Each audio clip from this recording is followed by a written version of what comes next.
there is a philosophical tradition that I think we see at play in this situation in the United States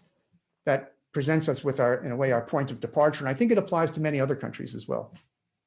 And you see it embodied in the most famous words of the Declaration of Independence, that we take these truths to be self-evident, that we are all created equal with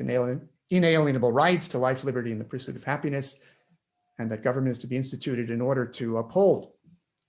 these inalienable rights. This is obviously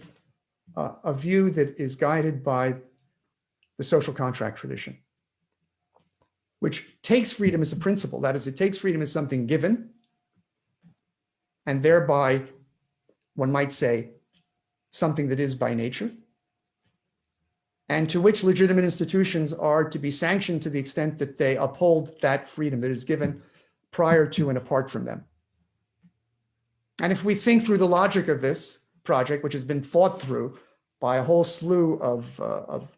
early modern Western philosophers, including Spinoza, Hobbes, Locke, Kant, and others, Rousseau, it turns out we end up with a kind of body politic where property rights are held to be of key importance, and the task of the state essentially consists in upholding person and property with the consent of the governed. And I think the most consistent thinkers of that tradition recognize that protecting liberty is not equivalent to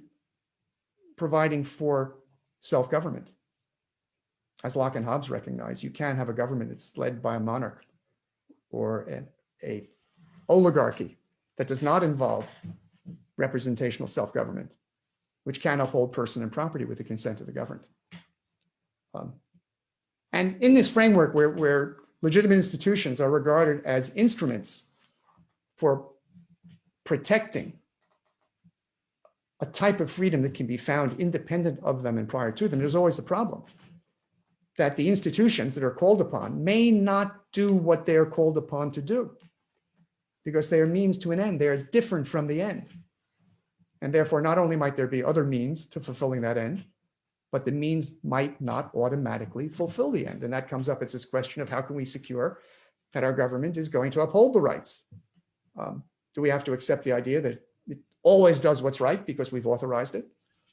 as people like Hobbes and Rousseau will sometimes say, or do we take Locke's view, that we have a right to judge whether we should subscribe to its edicts by using our own judgment, which then seems to corrupt the whole authority of this. Now, if you look at our Constitution, in a way, it's also informed by that framework because our Constitution says very little about anything other than our person and property, the legal procedures that uphold our person and property, and a form of representation, of representative government. It says nothing about our other freedoms, the freedoms that involve a family that is constituted as an institution of freedom, in which spouses co-determine their common private domain, or ultimately a free society in which our social and economic rights are upheld. All of these are ignored by our Constitution. And I think we all know that the history of our republic has been one in which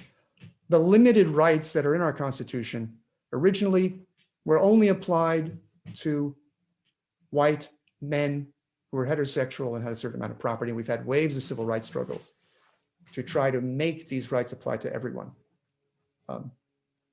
But at every moment of triumph, it's also been recognized that when these rights have been more consistently realized, that has not eliminated tremendous barriers of opportunity in the family and in society that not only obstruct freedom in those domains, but obstruct equal political participation. And that's been recognized in the 20th century, for example, by FDR when he called for a new Bill of Rights, and by Martin Luther King, who after all the achievements of the civil rights movement, put out his call for a poor people's campaign, which was grounded on an agenda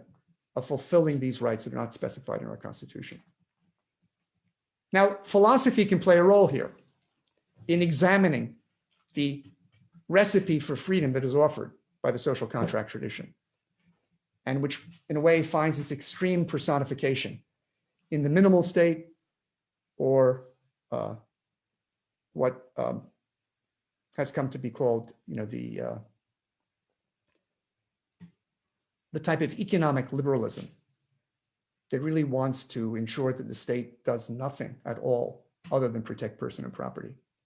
and avoids any concern for household and social opportunity. Well, we are in a position to think through the relationship of different kinds of freedom. And we can think conceptually, without even having to observe anything, what it means to participate in self-government can't possibly take place unless citizens are also free of domination in society and in the household. Because if relations of domination prevail in those domains, they quite obviously obstruct equal political participation. So one can have a certain grounding in a richer view of freedom, which I myself find presented and pioneered by Hegel, although in an incomplete way.